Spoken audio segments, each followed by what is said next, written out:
আজকে আমি একটা স্পেশাল ইনগ্রিডিয়েন্টসের সাথে পনিরটা করেছি। চলুন দেখে নেওয়া যাক কীভাবে রেসিপিটা আমি করছি। প্রথমে কড়াই গরমে বসিয়ে কড়াইয়ে সর্ষের তেল দিয়ে দিলাম। তেলটা গরম হয়ে এলে লবণ দিয়ে পনিরগুলোর মধ্যে দিয়ে দিচ্ছি। পনিরগুলো একটু লাল লাল করে ভেজে নিচ্ছি। এরপর পনিরগুলো তুলে ওই কড়াইতেই আবারও তেল দিয়ে আমি কিছু আলু সেদ্ধ করে রেখেছিলাম, আলুগুলো দিয়ে দিচ্ছি।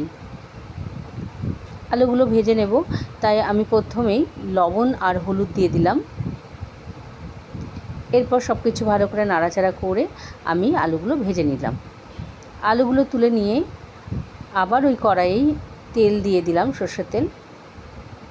এরপর কিছু ক্যাপসিকাম কেটে রেখেছিলাম, যেগুলো দিয়ে একটু লবণ দিয়ে আমি একটু ঢাকা দিয়ে সেদ্ধ করে নেব এবং ভাজা ভাজা করে নেব। দেখুন লাল লাল করে ভাজা ভাজা হয়ে গেছে। এরপর ক্যাপসিকামগুলো তুলে নিচ্ছি। একটা মশলা বানিয়ে নেওয়ার জন্য মিক্সি বাটিতে দুটো লঙ্কা আর কিছুটা আদা কুচি আর একটা টমেটো, কিছুটা জিরে আর টুকরো কাজু বাদাম এর মধ্যে দিয়ে জল দিয়ে দিলাম, আর এর মধ্যে কিছু ক্যাপসিকাম দিয়ে দিলাম। এটা মশলা বানিয়ে নিয়েছি। এবার কড়াই গরম বসিয়ে এখানে সর্ষের তেল দিয়ে একটা শুকনো লঙ্কা, দুটো তেজপাতা ফোড়নে দিয়ে মশলাটা দিয়ে দিলাম। লবণ, হলুদ, কাশ্মীরি লঙ্কার গুঁড়ো এর মধ্যে দিয়ে দিচ্ছি। আর যে স্পেশাল ইনগ্রিডিয়েন্টসটা আমি এখানে দিয়েছি সেটা তো বলবোই। এখানে ধনের গুঁড়ো, জিরের গুঁড়ো, চিনি সব কিছু দিয়ে ভালো করে মিক্স করে নিয়ে মশলার বাটি ধুয়ে আমি এখানে জলটা দিয়ে দিচ্ছি। তো সব কিছু ভালো করে নাড়াচাড়া করে নিলাম। তারপর এক ঢাকনা ভিনিগার দিয়ে দিলাম আর ভেজে রাখা ক্যাপসিকামগুলো এর মধ্যে দিয়ে দিলাম। এরপর ভেজে রাখা আলুগুলো এর মধ্যে দিয়ে দিচ্ছি।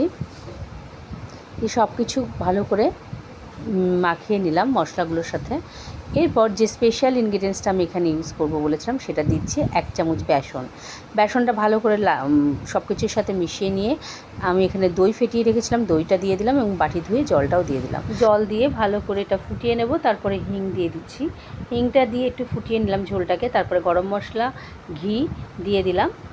এরপর কসুরি মেথি দিয়ে পনিরটা আমি দিয়ে দিয়েছি, দিয়ে ঢাকা দিয়ে ভালো করে ফুটিয়ে নিয়ে নামিয়ে নিয়েছি। দেখুন এই রেসিপিটা খুব সুন্দর লাগে। আমি যেভাবে করেছি আমাদের তো খুব ভালোই লেগেছে। আপনারা ঠিক এইভাবে রেসিপিটা করে খেয়ে কেমন লাগলো অবশ্যই কিন্তু জানাবেন। আজকে তাহলে এখানে আসি।